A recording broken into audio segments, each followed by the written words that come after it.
sagutin na directly, di ba? Directly, yes. Tapos sabi niya, no, mali nga yung grammar na sinabi, pero hindi ko na rin pinansin. Na-interview ni Corina Sanchez si Miss Malotikia. Naku, pinagtawanan si Claire Castro ni Miss Corina Sanchez. It's because shinare ni Miss Malotikia nung time na nagdebate si Claire Castro at Miss Malotikia na kung saan sabi pa ni Miss Malo na wrong grammar si Claire Castro. Of course, dapat perfect grammar ka kasi under spokesperson ng presidente ng Pilipinas. Tapos malalaman lang natin na wrong grammar pala itong si Claire Castro. Kaya parang napatawa si Corina Sanchez, diba? Kahit alam mo, nobody's perfect, pero dapat you have to be very careful because you're bringing the name of the office of the president. Kaya napatawa si Corina Sanchez. Kaya nga, Claire Castro, wag masyadong feeling hirap. Wag masyadong feeling. Tingnan mo, napupuna na ang mga, kahit konting mga pagkakamali mo, napupuna ng mga tao. At ito ay nagpatong-patong na. Akala kasi ni Claire Castro, marami siyang supporters. Sabi na isang netizen, good job, Professor Malotikia. Ikaw lang talaga ang panlaban namin kay Claire Castro. Sana sana din may bardagulan si Claire Castro at si Atty. Ruwen Angconson, lalo siya mapapahiya. Ano na, clearing, nakakahiya ka na talaga. Sa totoo lang. Tama, kulang talaga si Auntie ng manners sa pagsasagot as an info officer. Naging, unprofessional, bilis umatake na wala pa sa lugar. She is taking it personally, not thinking that she represents the voice of the government or even in the Malacanang Palace. Nahawa na yata sa Pangulo, parang walang sense ang mga sinasabi, parang palaging lutang. Need na palitan ng administrasyon ang ating spokesperson. Parang given na kay Auntie Claire ang pagiging pikon. Unprofessional minsan ang arrive. I agree sinabi ni Professor Maluna, Auntie Claire should react in a nice way. Hot issue ang about sa flood control. Dapat nasa kamay niya lagi ang sagot. Hindi excuse na wala siyang kodigo. Feeling napakagaling kasi ni Auntie Claire kaya di matatanggap ang pagkakamali lalo nang nasupalpal siya ni Professor Tikia. Yun nakabibig ha. Ito yung video na pinag-uusapan natin. Watch this video kung saan napatawa si Corina Sanchez nung sinabi ni Miss Malo na, ay, hindi ko napasin kahit wrong grammar si Madam Claire.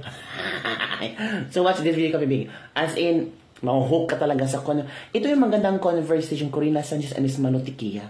Talagang very classy, very professional, yung walang nagbabat-in, walang nagdidiba. Okay naman magdidebate as long as you know your limitations, you know your boundaries. Pero kung feeling mo na ikaw na ang magaling, edi bahala ka. Maging Claire Castro ka. Watch this video. Bagong kalaban ni Claire Castro. Yan na ngayon ang bago niyang title.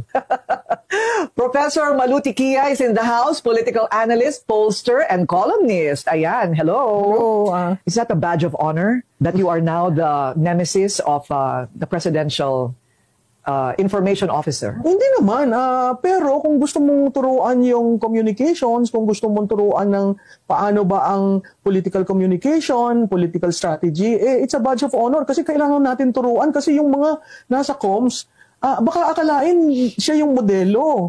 'Di ba? Mahirap naman kung hindi tama dun sa basic na lang napakahirap. Kasi kapag si Yusek Claire naman ang nagsasalita on her own, maganda, very impressive. Pero ano ba nangyari sa inyong dalawa? May nakatapat siya na may impormasyon na hindi siya handa? Oo, parang hindi naman dapat kami magkasabay. Hiningi naman ang permiso ko kung willing daw ako. Kasi siya yung unang guest. Hiningi ako ng permiso, okay ba magsama kayo? Sabi ko sa akin, okay, ewan ko sa kanya.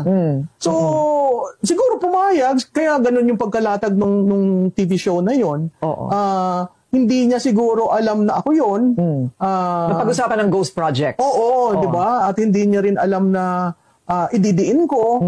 Kaya nga ang parati kong sinasabi, nandun ako dahil mahal ko ang Pilipinas, kinumbida ako. Kaya magtatanong ako ng directly sa kanya. Ano ba yung offensive question? Kasi nung kay Gutese kasi tinanong kami, ano nangyari kay Kudesa? So sabi ko, yung nakakatuwa yung sinabi ni Congressman Ko dahil practically kinonfirm niya yung testimony ni Gutesa.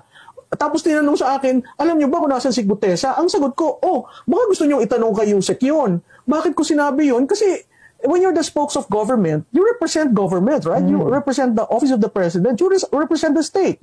So kaya ko siya binigay. Sa amin naman, wala doon sa gobyerno, she was offended by that. So, kaya doon nagsimula na, sandali lang, ba't ka ma-offend? Ikaw, representative ka ng estado dito. Pwede namang sagutin. Pwede sagutin na directly, di ba? Directly, yes. Tapos sabi niya, no, mali nga yung grammar na sinabi, pero hindi ko na rin pinansin. Tapos binalikan ko uli na, why don't you say it in a nice way? So you don't insult the public listening to you. Hindi ba pag spokes ka, malumanay ka? Communications 101 kayo, right then and there. Oo. Tapos sabi ko, paano maiintindihan ng taong bayan kung gigil ang spokes?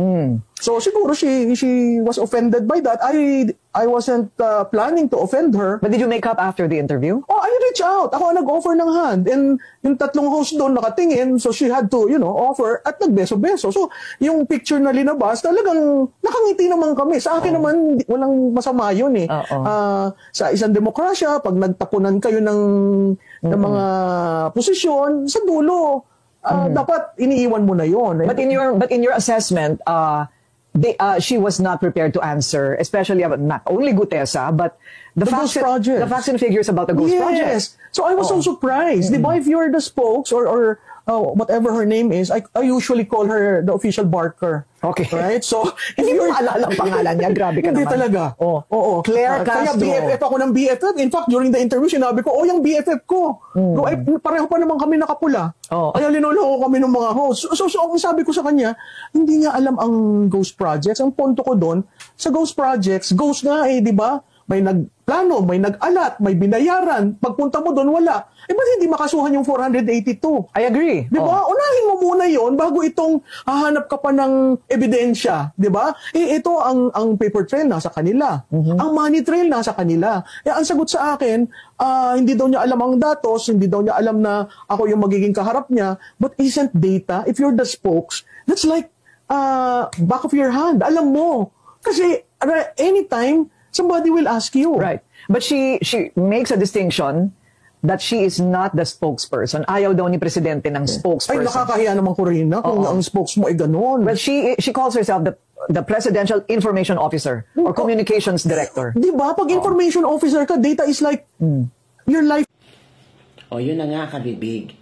Yun na yun. Ngayon, I don't know kung meron bang press con si Madam Claire. So far, si BBM lang ang palagi niya kisalita ngayon, no? Ako sabi ng iba, baka sign na yan, napapalitan na si Claire Castro.